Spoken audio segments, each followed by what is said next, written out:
तो MSc first sem abstract algebra की start करते हैं आज पेपर फर्स्ट। ठीक है, तो इसको पढ़ने के लिए सबसे पहले जानना ज़रूरी है क्या mapping, boundary operation, algebraic structure. ठीक है, तो ये सब की शुरुआत कहाँ से होती है? जो आप लोग 12वीं क्लास में पढ़े थे चैप्टर क्या रिलेशन एंड फंक्शन। तो रिलेशन और फंक्शन से शुरुआत होती है ग्रुप थ्योरी की, और जिसको बीएससी सेकंड ईयर में 5 यूनिट पढ़े, फिर फाइनल में 3 यूनिट पढ़े लीनियर अलजेब्रा, इन सब की ज़रूरत पड़ेगी। तो आप उसको यहाँ पे शुरुआत करते हैं एब्स्ट्रैक्ट अलजेब्रा। यहाँ पे पेपर फर्स्ट है MSc math first sem paper, subject क्या है? Abstract ABSTRACT algebra. ठीक है, ये है पेपर फर्स्ट। ठीक है, इसको जानने के लिए सबसे पहला शब्द आता है फंक्शन। फंक्शन क्या है? ठीक है, तो फंक्शन क्या होता है? फंक्शन को जानने के लिए फिर रिलेशन ज़रूरी है। जैसे दिल्ली भारत की राजधानी है, दिल्ली और भारत 2 अवयव हैं, राजधानी रिलेशन है। दिल्ली भारत की है राजधानी, राजधानी क्या है? रिलेशन। तो x और y के बीच में ये r रिलेशन यदि है तो लिखा जाता है XRY। ठीक है, अब यहाँ पे कोई सेट है A जिसके एलिमेंट हैं 1 2 3। ठीक है, अब यहाँ पे A और B का, A और A का कार्टेशियन प्रोडक्ट निकालेंगे तो 1 2 3 ऐसे, ये 1 2 3। तो A क्रॉस A क्या होगा? इसके मेंबर ऐसे होंगे 1 और कामा 1 1 कामा 2 1 कामा 3, फिर 2 कामा 1 2 कामा 1 2 कामा 2 2 कामा 3। ठीक है, तो A क्रॉस A हुआ। अब A क्रॉस A का कोई सबसेट लेते हैं, जैसे R का मतलब हम ये मान लेते हैं कि लेस देन। ठीक है, तो R का मतलब जब लेस देन, यदि R रिप्रेजेंट करता है लेस देन को, इसका मतलब है जिसका फर्स्ट कंपोनेंट दैट इज यहाँ पे x is less than y, तो इसका मतलब XRY। तो लेस देन को R से डिनोट किए है ना, x is less than y को हम XRY लिखे। इसका मतलब है पहला कंपोनेंट छोटा हो दूसरे कंपोनेंट से, A क्रॉस A का वे एलिमेंट लिखना है।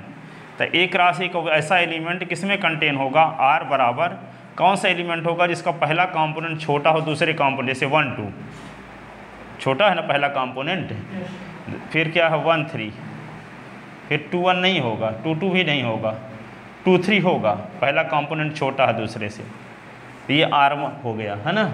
तो R देखते क्या है कि आप जानते हो कि जैसे मान लो एक कोई सेट है A और सेट है 1 2 3, और दूसरा है सेट है B, इसके एलिमेंट है 2 3, तो B के पूरे एलिमेंट में कंटेन है कि नहीं? तो जब B के पूरे एलिमेंट कंटेन है तो कहते हैं B सबसेट A। क्या कहते हैं? B subset A। लेकिन A के पूरे एलिमेंट B में कंटेन नहीं है तो A is not subset B, A is not subset B।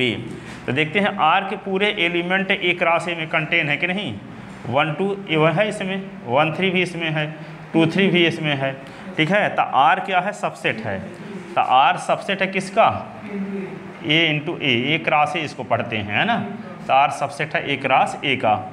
यदि हम मान लें कि R1 का मतलब समझ लेते हैं, R1 रिप्रेजेंट करता है किसको? बराबर चिन्ह को। तो बराबर चिन्ह को रिप्रेजेंट करता है, R के स्थान पे क्या आएगा? बराबर वाले एलिमेंट 1 1 2 2 और 3 3। आगे लिखे ही नहीं ना, पूरे एलिमेंट तो लिखे ही नहीं ना। 1 1 1 2 1 3, अब 3 1 लिखना चाहिए, 3 1 3 2 और ये 3 3। ठीक है, अब यहाँ पे देखो तो यहाँ पे 3 3, तो ये देखते हैं कि ये पूरे एलिमेंट A क्रॉस A में कंटेन है कि नहीं? तो R1 भी सबसेट है किसका? R1 सबसेट है A क्रॉस A का। ठीक है, तो यदि A कोई सेट हो तो कोई relation R A cross A का क्या होता है? सबसेट होता है। कोई भी रिलेशन, अर्थात ए क्रॉस ए का ईच सबसेट क्या कहलाएगा? रिलेशन कहलाएगा। ए क्रॉस ए का ईच सबसेट क्या कहलाएगा? रिलेशन। ठीक है, तो रिलेशन क्या हुआ, समझ गए ना? रिलेशन क्या होता है? ए क्रॉस ए का सबसेट होता है। ठीक है, अब फंक्शन की बात आती है तो फंक्शन में आप जानते हो कि जैसे मान लो इस प्रकार का बचपन में पढ़ते चले आए हो, एफ एक्स बराबर लिखा है x square plus 1, x square plus 1, इसको फंक्शन कहते थे। लेकिन इसको डिफाइंड कैसे करोगे? तो यहाँ से देखो कि एक्स को क्या बना दिया, एक्स स्क्वायर प्लस 1 बना दिया। इसका मतलब क्या हुआ कि एक में यदि एफ लगाएंगे तो क्या करेगा? 1 का स्क्वायर प्लस 1, 2 में एफ लगाएंगे तो क्या करेगा? 2 का स्क्वायर प्लस 1, 3 में लगाएंगे एफ तो क्या करेगा? ये 3 का स्क्वायर प्लस 1, 4 में लगाएंगे एफ तो क्या करेगा? 4 का स्क्वायर 1। ठीक है, तो यहाँ इसको सॉल्व करोगे तो 2 आएगा, ये आएगा 5, ये आएगा 10, ये आएगा 13। तो यहाँ देखते क्या हैं कि एक सेट है जिसके एलिमेंट थे 1 2 3, 1 2 3 4, और दूसरा सेट है जिसके एलिमेंट क्या हैं 2 5 10 13।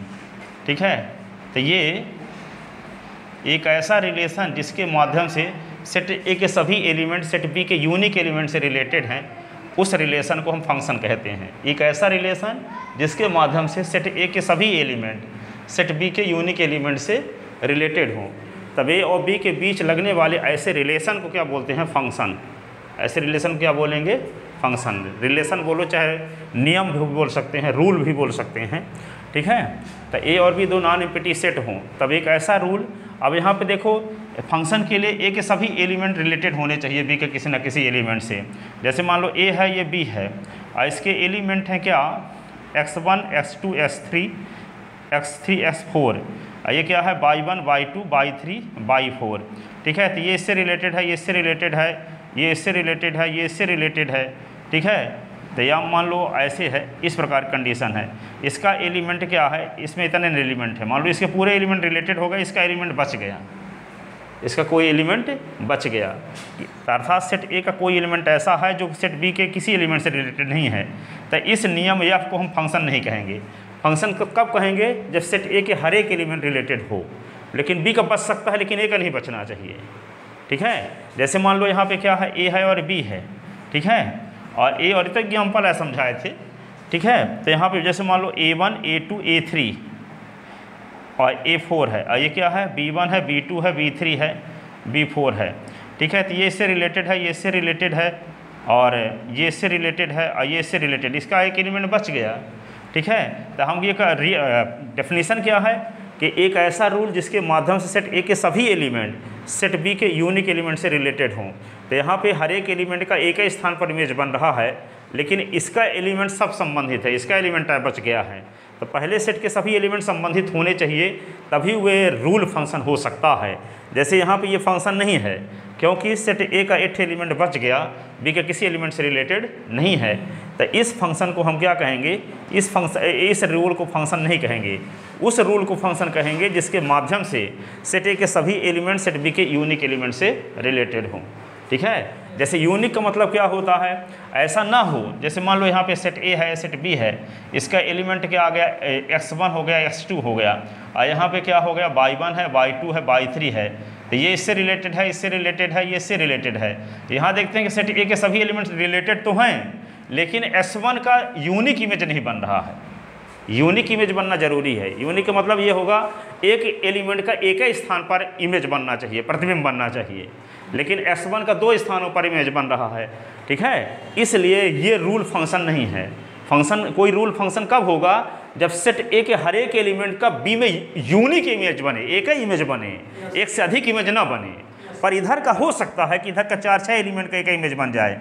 ठीक है, जैसे इसमें है तो 2 एलिमेंट का एक स्थान पर इमेज बन सकता है, ये स्थिति हो सकती है, लेकिन ये वाली स्थिति नहीं होनी चाहिए। ठीक है, एक इसका भी एक ही स्थान पर इमेज बन रहा है, इसका भी एक ही स्थान पर इमेज बन रहा है, हर एक एलिमेंट का यूनिक इमेज बन रहा है, लेकिन इसमें x1 का यूनिक इमेज नहीं बन रहा है, 2 स्थानों पर बन रहा है। ठीक है, तो ये रूल जो होगा फंक्शन नहीं कहलाएगा। कौन रूल फंक्शन कहलाएगा? जिस रूल के द्वारा पहले सेट के सभी एलिमेंट रिलेटेड हों, ठीक है, और बी में यूनिक इमेज बनता हो। ठीक है, बी में क्या बनता हो, हर एक एलिमेंट का यूनिक इमेज बनता हो। ठीक है, तो हर एक एलिमेंट संबंधित होना चाहिए और हर एक एलिमेंट का एक ही स्थान पर इमेज बनना चाहिए। ऐसा हो सकता है कि सब एलिमेंट का एक ही स्थान पर बनता हो, तब भी चलेगा, लेकिन एक एलिमेंट का 2-3 स्थानों पर इमेज ना बनना चाहिए। ठीक है, तो यहाँ पे ए और बी दो नॉन एम्प्टी सेट हो। नॉन एम्प्टी का मतलब जिसमें कुछ एलिमेंट हो, तब एक ऐसा रूल जिसके माध्यम से सेट ए के, ठीक है, ईच एलिमेंट सेट बी के यूनिक एलिमेंट से रिलेटेड हो, तब ए और बी के बीच लगने वाले ऐसे रूल को क्या बोलते हैं, फंक्शन। ठीक है, या कि ये बोल सकते हैं कि एक रिलेशन जो सेट ए और बी से डिफाइंड हो और यूनिक इमेज रखता हो, ऐसे रिलेशन को हम फंक्शन कहते हैं। सेट ए और बी से में डिफाइंड होने वाला वह रिलेशन, ठीक है, जिसके माध्यम से सेट ए के ईच एलिमेंट का बी में यूनिक इमेज बनता हो। ठीक है, तो ऐसे रिलेशन को फंक्शन कहते हैं। रिलेशन बोलो चाहे रूल बोलो, एक ही चीज़ है। ठीक है, अब देखो यहाँ पे कई, जैसे मान लो इस प्रकार की कंडीशन है, जैसे मान लो ए है और ये बी है, ए और बी, तो यहाँ पे इसके एलिमेंट है मान लो A1 A2 A3 और A4। इसमें क्या है B1 B2 B3 और B4 और यहाँ पे B5, ये इससे रिलेटेड है, इससे रिलेटेड है, इससे रिलेटेड है, इससे रिलेटेड है। तो यहाँ पे जो रूल है यह फंक्शन कहलाएगा। क्यों? क्योंकि सभी एलिमेंट रिलेटेड हैं और यूनिक इमेज भी बन रहा है, इसलिए ये रूल फंक्शन है। ठीक है, अब देखो यहाँ पे जब ए और बी के बीच में कोई रूल फंक्शन है तो पहले सेट को कहते हैं डोमेन एफ का। इस फंक्शन एफ का क्या बोलेंगे, डोमेन, और दूसरे सेट को बोलेंगे कोडोमेन।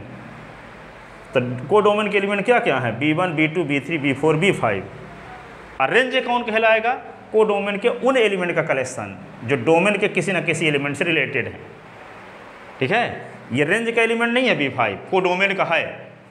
कोडोमेन का तो है लेकिन रेंज का नहीं है। रेंज का कब होगा, कोडोमेन के उन एलिमेंट का कलेक्शन रेंज कहलाता है जो डोमेन ए के किसी न किसी एलिमेंट से रिलेटेड है। देखो कौन कौन रिलेटेड हैं, B1 B2 B3 B4 related हैं, लेकिन B5 रिलेटेड नहीं है। तो जो एलिमेंट रिलेटेड हैं वे क्या कहलाते हैं, रेंज। तो इसके रेंज के एलिमेंट क्या होंगे, डोमेन के एलिमेंट तो हो गए डोमेन ऑफ है एफ, तो ये होगा A1 A2 A3 A4। और फिर क्या होगा, कोडोमेन ऑफ एफ, तो क्या होगा B1 B2 B3 B4 B5। Range of F क्या होगा, जो एलिमेंट रिलेटेड है B1 B2 B3 B4। ठीक है, ये रेंज है। अब आप देखो, अब एक चीज़ और बताना चाहते हैं, जिस मैपिंग के द्वारा, इसको मैपिंग भी बोलते हैं फंक्शन भी बोलते हैं, है ना। फंक्शन का हो चाहे मैपिंग, जिस मैपिंग के द्वारा डोमेन के भिन्न भिन्न एलिमेंट का इमेज को डोमेन में भिन्न भिन्न बनता हो। ठीक है, तो ऐसी मैपिंग को कहते हैं 1-1 मैपिंग। क्या बोलते हैं, 1-1 मैपिंग। क्या बोलते हैं, 1-1 मैपिंग, 1-1 मैपिंग बोलते हैं। ठीक है, यहाँ हर एक एलिमेंट का इमेज अलग अलग स्थानों पर बन रहा है, लेकिन यहाँ 2 एलिमेंट का इमेज एक ही स्थान पर बन रहा है। मैपिंग ये भी है। अच्छा, ये वाली, हाँ ये मैपिंग है, ये तो मैपिंग ही नहीं है क्योंकि इसका एलिमेंट रिलेटेड ही नहीं है। जैसे ये मैपिंग तो है लेकिन 2 एलिमेंट का इमेज एक ही बन रहा है, एक ही पर बन रहा है। तो ये वाली मैपिंग 1-1 नहीं है मैपिंग, लेकिन ये वाली मैपिंग 1-1 है। 1-1 कब होती है, जब डोमेन के भिन्न भिन्न एलिमेंट का इमेज को डोमेन में भिन्न भिन्न हो, तो ऐसी मैपिंग को क्या बोलते हैं, 1-1। ठीक है, तो 1-1 दिखाने का क्या तरीका है, एफ ए बराबर एफ बी ले मान कर चलते हैं और ए बराबर बी दिखा देते हैं। तो इसका मतलब ये हो जाता है कि F1-1 एफ ए बराबर एफ बी लेकर चलेंगे और ए बराबर बी दिखा देंगे, जिसका अर्थ होगा कि एफ क्या है, मैपिंग 1-1 है। ठीक है, कोशिश हम ये करेंगे इस प्रकार पढ़ाएंगे आपसे BSc सेकंड ईयर भी बन जाए, फाइनल भी बन जाए, MSc भी बन जाए। ठीक है, सब कुछ बनेगा यहाँ पे, रोज़ भर आते रहोगे तो जो कुछ पीछे के नहीं जानते थे सब जानने लगोगे। ठीक है, 11वीं 12वीं भी कंप्लीट हो जाएगा। ठीक है, तो यहाँ पे देखो ए और बी क्या है, तो एक ऐसा रूल जिसके माध्यम से, ऐसा फंक्शन जिसके माध्यम से डोमेन के भिन्न भिन्न एलिमेंट का प्रतिबिंब या इमेज को डोमेन में क्या हो, भिन्न भिन्न हो, तो ऐसे मैपिंग को क्या बोलते हैं, 1-1। 1-1 को दूसरा नाम क्या है, injective mapping. Injective mapping, literature English में इसको इंजेक्टिव बोलते हैं, सामान्य इंग्लिश में 1-1 बोलते हैं, और हिंदी में एकैकी फलन बोलते हैं। क्या बोलते हैं, एकैकी फलन। 1-1 मैपिंग का हिंदी अनुवाद एकाएकी फलन, इंजेक्टिव इंग्लिश लिटरेचर में बोलते हैं। तो इंजेक्टिव 1-1 या एकाएकी फलन, जिस मैपिंग के द्वारा डोमेन के भिन्न भिन्न एलिमेंट को डोमेन के भिन्न भिन्न एलिमेंट से रिलेटेड हों।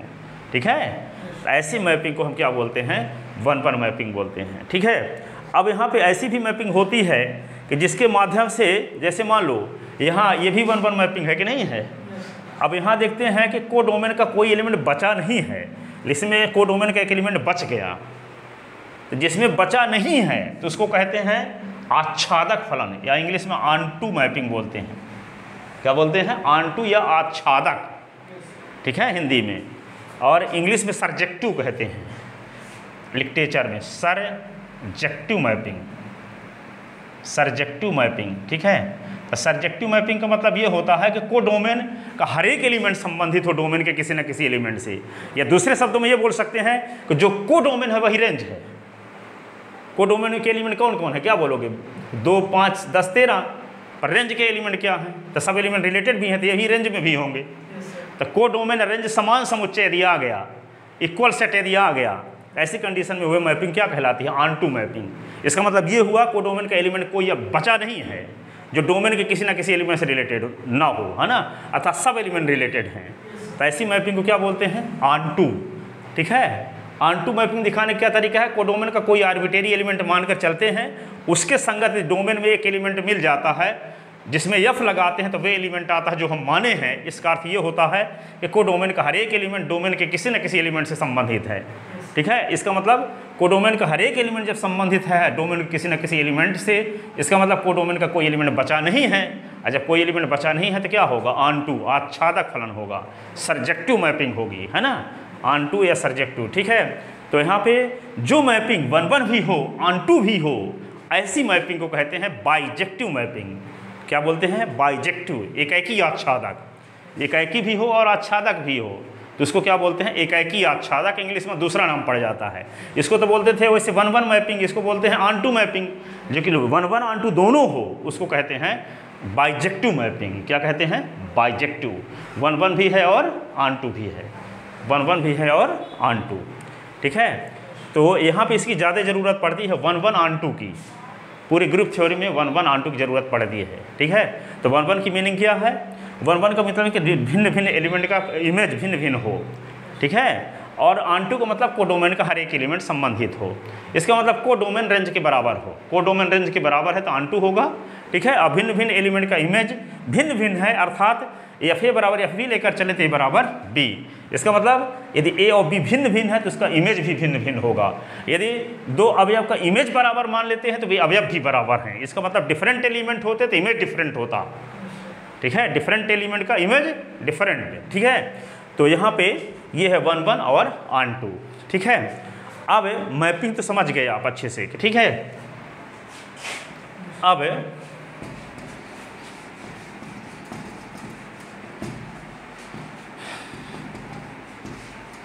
इसके बाद आता है इस ग्रुप थ्योरी का पहला वर्ड, ग्रुप थ्योरी का पहला वर्ड आता है बाइनरी ऑपरेशन। क्या आता है? Binary operation. अब बाइनरी ऑपरेशन क्या है? बाइनरी ऑपरेशन को हम कैसे डिफाइन करेंगे? एक ले लेते हैं जी, इसके एलिमेंट लेते हैं 1-1, 1-1। ठीक है, मान लेते हैं कि जी में एक दूसरा सब एग्जाम्पल लेते हैं। अभी तो कड़ी परिभाषा है, थोड़ा सिंपल डेफिनेशन बताते हैं। एन बराबर क्या है? 1, 2, 3, 4, 5, 6, 7, ये नेचुरल नंबर है। ठीक है, प्राकृतिक संख्याओं का समुच्चय है। अब प्राकृतिक संख्याओं के समुच्चय में, ठीक है, 2 और 3 दो एलिमेंट लेते हैं एन के। ठीक है, और 2 और 3 के बीच में लगा देते हैं प्लस, तो 5 आया। 5 भी एन का अवयव है कि नहीं है? ठीक है, लेकिन 2 और 3 के बीच में लगा देते हैं माइनस, तो -1 आया, ये एन का अवयव नहीं है। ठीक है, तो 2 और 3 के बीच में लगाने से 5 आया, एन का अवयव है, यहाँ 5 एन का अवयव नहीं है। तो यहाँ प्लस है, एन में बाइनरी ऑपरेशन है, लेकिन माइनस है, एन में बाइनरी ऑपरेशन नहीं है। तो बाइनरी ऑपरेशन कब होती है?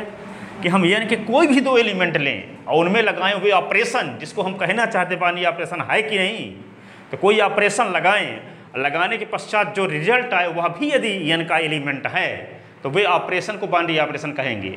जैसे हम 2 एलिमेंट लिए, 2 और 3, 2 और 3 के बीच में ऑपरेशन प्लस लगाए, तो प्लस लगाने से जो रिजल्ट आया वो 5 आया, ठीक है। तो यहाँ पे n को बिलोंग करता है। इसका मतलब ये हुआ कि प्लस बाउंड्री ऑपरेशन है n में, लेकिन यहाँ पे कहोगे आप कि यदि 2 - 3 किए होते, 3 - 2 किए होते तो 1 आ जाता, तो n को बिलोंग करता है, तो कह दोगे माइनस भी बाउंड्री ऑपरेशन है। तो यहाँ पे हम ये कहेंगे कि हर एक एलिमेंट के लिए कंडीशन ट्रू होनी चाहिए कि 2 एलिमेंट के बीच वे ऑपरेशन लगाओ, कोई भी 2 एलिमेंट लो, ठीक है, और उसके बीच ऑपरेशन लगाओ तो वे उस सेट का एलिमेंट दिया आता है, तभी उस ऑपरेशन को हम क्या कहेंगे, बाउंड्री ऑपरेशन कहेंगे। लेकिन यहाँ पे माइनस हम तो 2 और 3 में लगाएंगे, तो 2 और 3 में लगाने से -1 आता है, जो कि n के एलिमेंट नहीं है, भले 3 और 2 में लगाने से आ रहा है। तो हर एक एलिमेंट के लिए कंडीशन ये ट्रू होनी चाहिए, ठीक है, तभी वो बाउंड्री ऑपरेशन कहलाता है। यहाँ पे हम कोई भी 2 n के एलिमेंट ले लें, जहाँ चाहें वहाँ के, एक ले लें 85 ले लिए, दोनों को जोड़ेंगे तो 86 आएगा, 86 भी नेचुरल नंबर है, ठीक है। तो प्लस क्या है, किन्हीं भी 2 एलिमेंट के लिए ट्रू होगा, लेकिन ये कुछ एलिमेंट के लिए ट्रू है, तो कुछ एलिमेंट के लिए है तो बाउंड्री ऑपरेशन नहीं कहलाएगा। बाउंड्री ऑपरेशन कब कहलाएगा, जब हर एक एलिमेंट के लिए हो, यानी कि हर एक एलिमेंट के लिए कंडीशन ट्रू होती हो, ठीक है, तब उसको हम बाउंड्री ऑपरेशन कहते हैं, ठीक है। अब जैसे जी लेते हैं, इसको बाउंड्री ऑपरेशन की क्लासिकल डेफिनेशन देना है तो ऐसे दे सकते हैं कि जैसे जी है तो जी क्रॉस जी कैसे नहीं होगा, जी क्रॉस जी अभी बता चुके आपको, 1 - 1 और क्रॉस 1 - 1। अब इसका क्रॉस निकालते हैं तो जी क्रॉस जी, तो ये क्या हुआ 1 1 और 1 - 1, फिर -1 1 और फिर क्या -1 -1 ऐसे, ठीक है। तो जी क्रॉस जी, तो यहाँ पे 2 सेट लेते हैं, जी क्रॉस जी एक सेट ले लिए, एक जी ले लिए। इसके एलिमेंट तो आप जान ही चुके हैं कि इसके एलिमेंट इस टाइप के होंगे, ऑर्डर पेयर टाइप के होंगे। इनको निर्देशांक टाइप के जो एलिमेंट हैं उनको ऑर्डर पेयर कहा जाता है इंग्लिश में, ठीक है। तो इसके सभी एलिमेंट ऑर्डर पेयर टाइप के हैं, ठीक है। तो यहाँ पे कोई ऑपरेशन यदि आपको प्लस लगाना है था माइनस लगाना है, तो सिंगल एलिमेंट में थोड़ी लगाओगे, 5 भर में क्या लगाओगे प्लस, जोड़ने के लिए 2 एलिमेंट चाहिए कि नहीं, ठीक है, तभी ना प्लस। तो ऑपरेशन लगेगी 2 एलिमेंट में, एक एलिमेंट में तो ऑपरेशन लग नहीं सकती। तो जब 2 एलिमेंट की ज़रूरत पड़ेगी, इसका मतलब ऑर्डर पेयर की ज़रूरत पड़ेगी। 1 और 1 में इंटू लगा दिए, मान लो तो क्या आ गया 1 1 और -1 में इंटू लगा दिया तो -1, -1 और 1 में इंटू लगा दिया तो -1, -1 और -1 में इंटू लगा दिया तो 1। तो ये देखो रिजल्ट जो आए हैं वे जी के ही एलिमेंट हैं कि नहीं। तो हम लिए किसका एलिमेंट है, जी क्रॉस जी, और लगाए क्या है उसमें रूल, इनटू, क्या लगाए हैं यहाँ बीच में, इनटू, ठीक है। तो रिजल्ट क्या आया है, जी का एलिमेंट आया है। तो इसका मतलब क्या है कि मैपिंग एफ का काम कौन कर रहा है यहाँ, प्लस नहीं मल्टीप्लिकेशन। तो मल्टीप्लिकेशन डिफाइंड किसके किसी, जैसे मान लो कोई मैपिंग डिफाइंड है ए से बी में, तो ऐसे लिखते हैं, ए से बी में कोई मैपिंग डिफाइंड है तो क्या लिखते हैं, A such that A to B. तो यहाँ पे जी क्रॉस जी से जी में मैपिंग डिफाइंड है, क्या जी क्रॉस जी से डिफाइंड है, जी में एक मैपिंग क्या, मल्टीप्लिकेशन। ये आपका काम कौन कर रहा है, मल्टीप्लिकेशन। तो हम एलिमेंट किसका लेते हैं मल्टीप्लिकेशन लगाने के लिए, जी का एलिमेंट लेते हैं कि जी क्रॉस जी का, जी क्रॉस जी का, क्योंकि ऑर्डर पेयर के रूप में 2 एलिमेंट की जरूरत पड़ेगी प्लस लगाने के लिए, ठीक है। तो जी क्रॉस जी का हर एक एलिमेंट रिलेटेड है। देखो 1 1 एक एलिमेंट है, एक एलिमेंट है 1 -1, और एक एलिमेंट क्या है -1 1, और एक एलिमेंट है -1 -1। तो ये एलिमेंट किससे रिलेटेड है, यहाँ पे एलिमेंट क्या है 1 और -1। तो ये एक का गुणा एक के साथ करते हैं तो क्या आता है, एक ना, तो ये इससे रिलेटेड हो गया, ठीक है। किस मैपिंग के द्वारा, मल्टीप्लिकेशन मैपिंग के द्वारा, ठीक है। अब ये किससे रिलेटेड हो गया, इससे, ये किससे रिलेटेड हो गया, इससे, ये किससे रिलेटेड हो गया, इससे। अब देखो हर एक एलिमेंट का इमेज यूनिक है कि नहीं है, इसका इमेज एक ही स्थान पर बन रहा है, इसका एक ही स्थान पर बन रहा है, इसका भी एक ही स्थान पर बन रहा है, इसका एक ही स्थान पर इमेज बन रहा है, ठीक है। तो पहले सेट के हर एक एलिमेंट का दूसरे सेट में यूनिक इमेज बन रहा है, ठीक है। इस सेट का कोई एलिमेंट बचा भी नहीं है, इस सेट का कोई एलिमेंट बचा भी नहीं है, सब संबंधित हैं। इसका मतलब जो मैपिंग जी क्रॉस जी से जी में डिफाइंड होती है, उस मैपिंग का नाम क्या है, बाउंड्री ऑपरेशन। जबकि जी क्या है, नॉन एम्प्टी सेट है, नॉन एम्प्टी सेट है। तो नॉन एम्प्टी सेट जी यदि है तो जी क्रॉस जी से जी में डिफाइंड मैपिंग को क्या बोलते हैं, बाउंड्री ऑपरेशन, ठीक है। जी क्रॉस जी से जी में डिफाइंड मैपिंग को क्या बोलेंगे? Boundary operation. ठीक है, तो इसको लिखे देते हैं यहाँ पे, let G be a non empty set, empty set, a mapping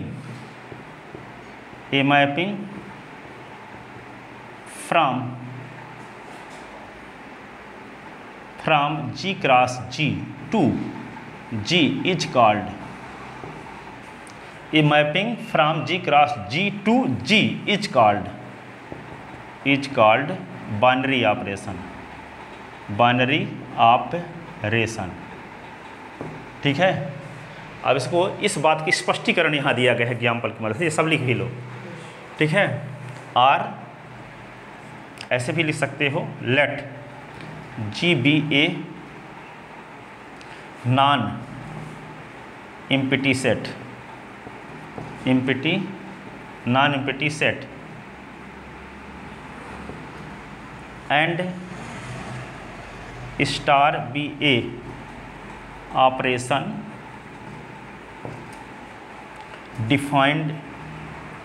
defined in G, then operation star is called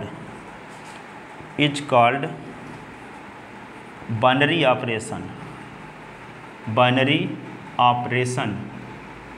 operation if for all a b belong in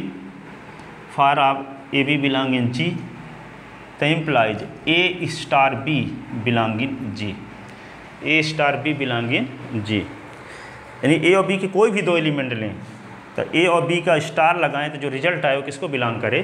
G को। ठीक है, फॉर एग्जाम्पल ठीक है, n इज इक्वल टू लिख दिए क्या 1 2 3 4 5 6 dash dash, तो यहाँ पे क्या है 2 और 3 बिलोंग इन n, तो इम्प्लाइज 2 + 3 बिलोंग इन n, तो here plus is binary operation in n। ठीक है, बट यदि हम 2 और -3 is equal to -1 is not belongs to n, तो यहाँ पे क्या होगा minus is not binary operation in n, plus binary operation है और माइनस नहीं है। इसको लिख लो थोड़ा सा, बाइनरी ऑपरेशन क्या है?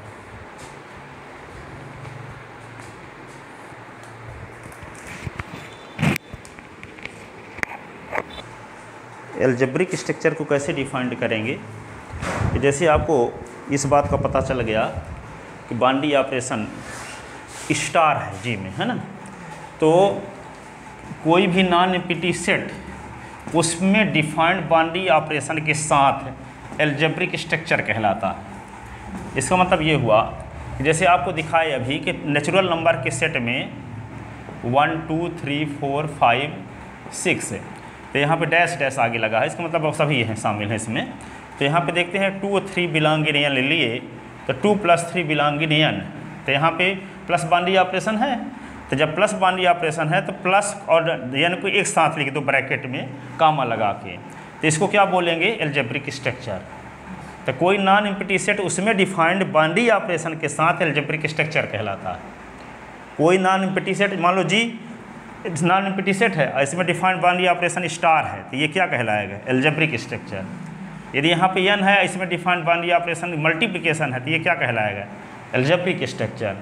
ठीक है, यहाँ नॉन एम्प्टी सेट क्या है? A है, इसमें सबसेट बाइनरी ऑपरेशन है मान लो, तो ये क्या कहलाएगा? Algebraic structure. ठीक है, तो कोई नॉन एम्प्टी सेट उसमें डिफाइंड बाइनरी ऑपरेशन के साथ क्या कहलाता है? एल्जेब्रिक स्ट्रक्चर कहलाता है।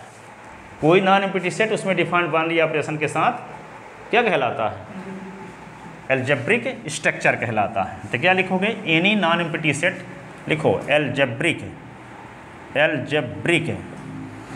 स्ट्रक्चर, एल्जेब्रिक स्ट्रक्चर, एल्जेब्रिक, इसको एक बीजीय संरचना हिंदी में बोलते हैं। Any non empty set with binary operation, with binary operation is called algebraic structure, algebraic structure. ठीक है। फॉर एग्जाम्पल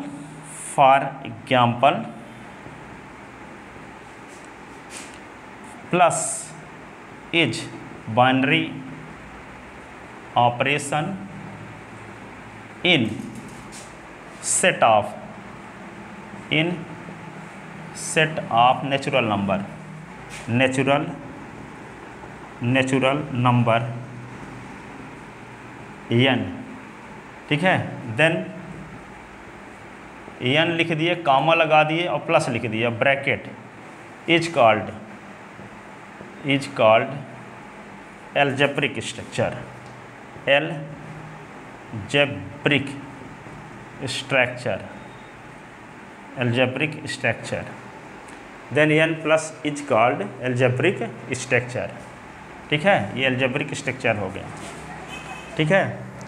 अब देखो कोई नॉन एम्प्टी सेट मान लो G है और इसमें डिफाइंड है बाइनरी ऑपरेशन क्या है, स्टार, तो G स्टार क्या कहलाएगा, एल्जेब्रिक स्ट्रक्चर। ठीक है। तो एल्जेब्रिक स्ट्रक्चर बहुत सारी प्रॉपर्टी होल्ड कर सकती है। मान लेते हैं एक G1 है जिसको कहते हैं क्लोजर प्रॉपर्टी। क्या कहते हैं, क्लोजर प्रॉपर्टी। एक होती है G2 जिसको कहते हैं एसोसिएटिव लॉ। तीसरा होता है G3 जिसको कहते हैं एग्जिस्टेंस ऑफ आइडेंटी एलिमेंट। ठीक है। और होता है G4 existence of inverse element. और एक होता है G5 कॉम्यूटेटिव लॉ। तो ये जो एल्जेब्रिक स्ट्रक्चर होता है वो 5 प्रॉपर्टी होल्ड कर सकता है। कितनी प्रॉपर्टी होल्ड कर सकता है, 5, G1, G2, G3, G4, G5। G1 का मतलब होता है क्लोजर प्रॉपर्टी, G2 का मतलब एसोसिएटिव लॉ। क्लोजर प्रॉपर्टी को हिंदी में कहते हैं संबरक नियम, साहचर नियम, तत्समक अवयव का अस्तित्व, प्रतिलोम अवयव का अस्तित्व, क्रम विनिमय नियम। ठीक है। तो जब G1, G2, G3, G4 property को होल्ड कर सकता है, पालन कर सकता है ये एल्जेब्रिक स्ट्रक्चर। तो देखो यहाँ यदि एल्जेब्रिक स्ट्रक्चर केवल G1 प्रॉपर्टी को होल्ड करता है तो उसको कहते हैं क्वासी ग्रुप। एल्जेब्रिक स्ट्रक्चर यदि G1, G2 दो प्रॉपर्टी को होल्ड करता है तो उसको कहते हैं सेमी ग्रुप। और algebraic structure G star G1, G2, G3 3 property को होल्ड करता है तो उसको कहते हैं मोनोइड। एल्जेब्रिक स्ट्रक्चर 4 प्रॉपर्टी को होल्ड करता है उसको कहते हैं ग्रुप, जिसकी बुक का नाम है ग्रुप थ्योरी। ठीक है ना। 4 प्रॉपर्टी को होल्ड करता है तो उसको कहेंगे ग्रुप। और यदि 5 प्रॉपर्टी को होल्ड करता है तो उसको कहते हैं आबेलियन ग्रुप। क्या कहते हैं, आबेलियन ग्रुप। ठीक है। तो एल्जेब्रिक स्ट्रक्चर है यानी ये बाइनरी ऑपरेशन यदि G1 प्रॉपर्टी को होल्ड करती है तो उसको कहेंगे क्वासी ग्रुप, फिर सेमी ग्रुप, फिर क्या बोलेंगे, सेमी ग्रुप के बाद 4 प्रॉपर्टी जब होता है तो ग्रुप कहते हैं। तो 4 का आधा 2 ना होता है, तो 2 प्रॉपर्टी होल्ड करेगा तो आधा ग्रुप। तो आधा ग्रुप इंग्लिश में क्या बोलते हैं, सेमी ग्रुप। ठीक है। अब G1, G2, G3 3 property hold करते हैं उसको मोनोइड कहते हैं। क्या कहते हैं, मोनोइड, MONOID। ठीक है। और 4 प्रॉपर्टी होल्ड करते हैं ग्रुप कहते हैं। 5 प्रॉपर्टी तो आबेलियन ग्रुप है। क्या कहते हैं, आबेलियन ग्रुप कहते हैं। और एक प्रॉपर्टी होल्ड करते हैं तो उसको क्वासी ग्रुप। ठीक है। तो क्वासी ग्रुप के लिए जरूरी क्या है, G1 प्रॉपर्टी यदि होल्ड करती है तो क्या कहलाता है, क्वासी ग्रुप है। क्वासी ग्रुप यानी हिंदी में कल्प समूह बोलते हैं। G1 और G2 प्रॉपर्टी होल्ड हो, तो इसको क्या बोलेंगे, सेमी ग्रुप। ठीक है। और G1, G2 and G3 property hold हो तो उसको क्या बोलते हैं, मोनोइड बोलते हैं। अब ये मान लेते हैं G1, G2, G3, G1, G2, G3, G4 and G5, G4 property hold होती है तो इसको क्या बोलते हैं? ग्रुप। क्या बोलते हैं? ग्रुप। और G1, G2, G3, G4, G5 property hold होती है तो इसको कहते हैं आबेलियन ग्रुप। आबेलियन ग्रुप, ठीक है। तो quasi group, semi group, monoid group और आबेलियन ग्रुप, ठीक है। तो जब एल्जेब्रिक स्ट्रक्चर केवल G1 प्रॉपर्टी को होल्ड करती है तो इसको क्या बोलते हैं? क्वासी ग्रुप, कल्प समूह, ठीक है। जब एल्जेब्रिक स्ट्रक्चर G1 और G2 प्रॉपर्टी को होल्ड करती है तो इसको सेमी ग्रुप, अर्ध समूह। Algebraic structure G1, G2, G3 property को होल्ड करती है तो इसको मोनोइड कहते हैं, ठीक है, एक समूह ही कहते हैं हिंदी में। G1, G2, G3, G4 property को होल्ड करते हैं तो इसको ग्रुप कहते हैं, हिंदी में समूह कहते हैं, ठीक है। और G1, G2, G3, G4, G5 property को होल्ड करती है यदि एल्जेब्रिक स्ट्रक्चर, तो उस एल्जेब्रिक स्ट्रक्चर को कहते हैं हम आबेलियन ग्रुप, ठीक है, आबेली समूह, ठीक है, या क्रम विन्मय समूह, ठीक है। तो ये है इसका ग्रुप के बारे में इंट्रोडक्शन, ठीक है। अब किसी ग्रुप के, जैसे मान लो ग्रुप G है और G के जैसे मान लो 1 ओमेगा ओमेगा स्क्वायर, ये क्यूब रूट ऑफ यूनिटी है, ठीक है, इकाई की घनमूलक है। या कि सिंपल एग्जाम्पल लेते हैं, G इज इक्वल टू क्या है? 1 - 1, ठीक है। तो यहाँ पे G1 का मतलब क्या होता है? दो एलिमेंट लो, 1 और -1 बिलोंग इन G, तो 1 गुणे -1 कर दिए तो -1 आया तो G को बिलोंग करता है, ठीक है। इसका मतलब G1 प्रॉपर्टी होल्ड हो रही है। G2 प्रॉपर्टी के लिए 3 एलिमेंट की जरूरत पड़ती है, 2 ही एलिमेंट, तो किसी एक एलिमेंट को रिपीट करना पड़ेगा। 1 - -1 बिलोंग इन G। अब क्या करें? 1 × -1 और फिर ब्रैकेट, यहाँ 2 एलिमेंट ब्रैकेट, फिर -1 और फिर इस एलिमेंट को सिंगल लिखो और -1 × -1, इसको कहते हैं एसोसिएटिव लॉ, ठीक है। तो दोनों साइड की वैल्यू सेम आनी चाहिए।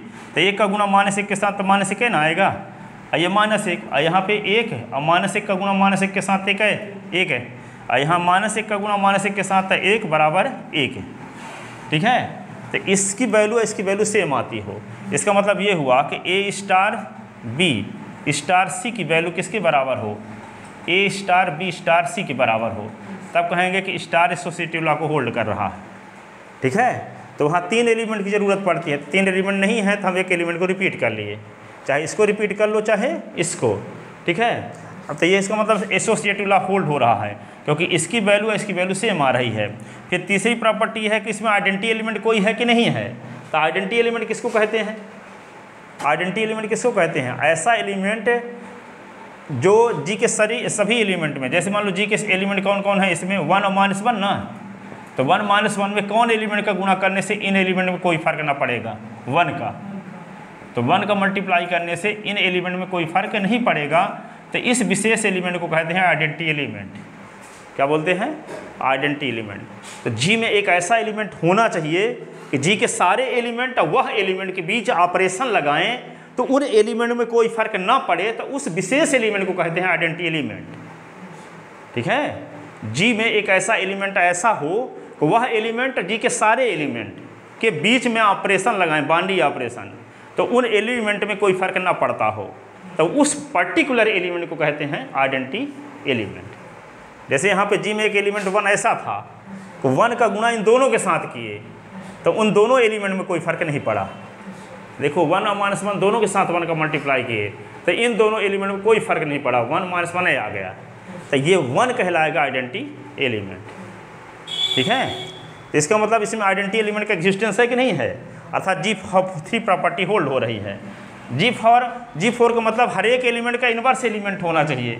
G4 का मतलब, तो इसमें 2 ही एलिमेंट ना है, अर्थात इनवर्स एलिमेंट का एग्जिस्टेंस होने का मतलब ये हुआ सभी शादीशुदा होने चाहिए, कपल में होने चाहिए। कपल में का मतलब ये हुआ कि हर एक एलिमेंट का इनवर्स एलिमेंट भी होना चाहिए, ठीक है। तो 1 का इनवर्स एलिमेंट कौन होगा? 1 का इनवर्स एलिमेंट वह एलिमेंट होगा कि जब दोनों के बीच में बाउंड्री ऑपरेशन लगाएं तो आइडेंटिटी एलिमेंट आए। तो देखो 1 में 1 का मल्टीप्लाई करने से आइडेंटिटी एलिमेंट आ रहा है, तो 1 का इनवर्स एलिमेंट 1 ही होगा, ठीक है। और -1 में -1 का गुणा करने से 1 आता है, और 1 आइडेंटिटी एलिमेंट है, तो -1 का इनवर्स एलिमेंट -1 होगा। इसका मतलब G में 2 एलिमेंट थे, दोनों का इनवर्स एलिमेंट G में कंटेन है। यदि G में 55 एलिमेंट है, 54 एलिमेंट के इनवर्स एलिमेंट है, 55 वाले एलिमेंट का इनवर्स एलिमेंट नहीं है तो हम कहेंगे कि इनवर्स एलिमेंट का एग्जिस्टेंस नहीं है।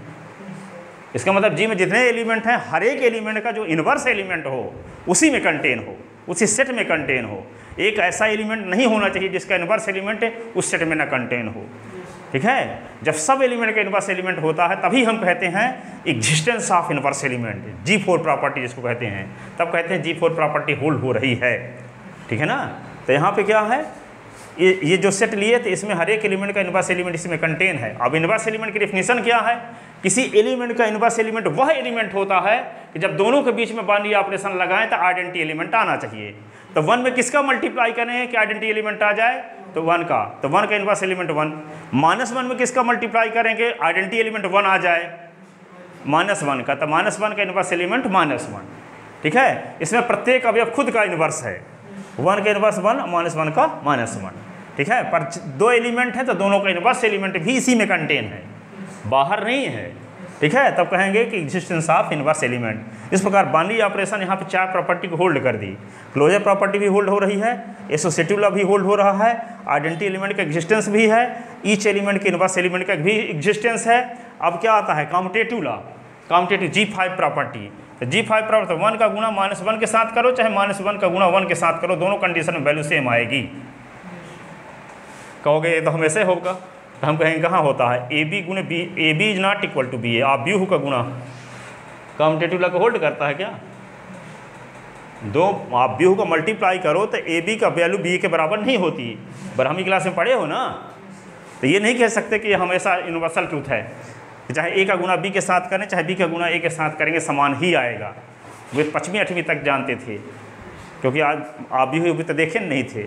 ठीक है, तो ऐसा नहीं होता। ठीक है, तो यहाँ पे जब A और B के बीच में मल्टीप्लिकेशन लगाएं और B और A के बीच में मल्टीप्लिकेशन लगाएं तो इसमें कोई फ़र्क ना पड़ना चाहिए। तो यहाँ ताबियों का गुणा नहीं है, साधारण मल्टीप्लिकेशन है। तो 1 × -1 करो चाहे -1 गुणे 1 करो तो दोनों वैल्यू सेम आएगी कि नहीं।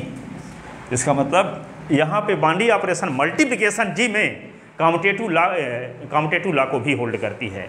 और कम्यूटेटिव लॉ को हम क्या बोलते हैं, G5 प्रॉपर्टी। ठीक है, इनवर्स एलिमेंट को G4, आइडेंटिटी एलिमेंट को G3, एसोसिएटिव लॉ को G2 और क्लोजर प्रॉपर्टी को G1। ठीक है, जब पांचों प्रॉपर्टीज में होल्ड हो रही है तो ये क्या है, आबेलियन ग्रुप है।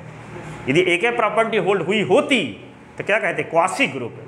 2 प्रॉपर्टी होल्ड हुई होती तो क्या कहते, सेमी ग्रुप। 3 प्रॉपर्टी होल्ड हुई होती तो कहते मोनोइड, और 4 प्रॉपर्टी होल्ड हुई होती तो कहते ग्रुप, और 5 प्रॉपर्टी होल्ड हो रही है तो आबेलियन ग्रुप। ठीक है, तो आपको इस बात की जानकारी मिली कि क्या है, फंक्शन क्या है, रिलेशन क्या है। ठीक है, बाइनरी ऑपरेशन क्या है, अलजेब्रिक स्ट्रक्चर क्या है, ग्रुप क्या है, क्वासी ग्रुप क्या है, सेमी ग्रुप क्या है, मोनोइड क्या है, आबेलियन ग्रुप क्या है। ठीक है, अब किसी ग्रुप का सब ग्रुप, नॉर्मल सब ग्रुप क्या होता है, कोशिएंट ग्रुप क्या होता है। ठीक है, homomorphism, isomorphism, fundamental theorem, kernel, ये सब की व्याख्या कल करेंगे। ठीक है, अभी इंट्रोडक्शन है, 3-4 दिन तक चलेगा, तब आप थ्योरम बता पाएंगे। वो तो पूरा इसका मतलब ये चलता है कि वो सब जानते हो पीछे का।